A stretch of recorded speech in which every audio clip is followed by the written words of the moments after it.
அழகிய நெற்றி உன்னை பற்றி கூறுதே. உள்ளிருக்கும் பொட்டு உந்தன் குட்டு சொல்லுதே.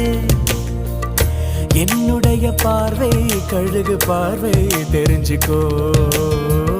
எனக்கு இருக்கும் சக்தி பராசக்தி புரிஞ்சுக்கோ. கால் கொலுசு தான்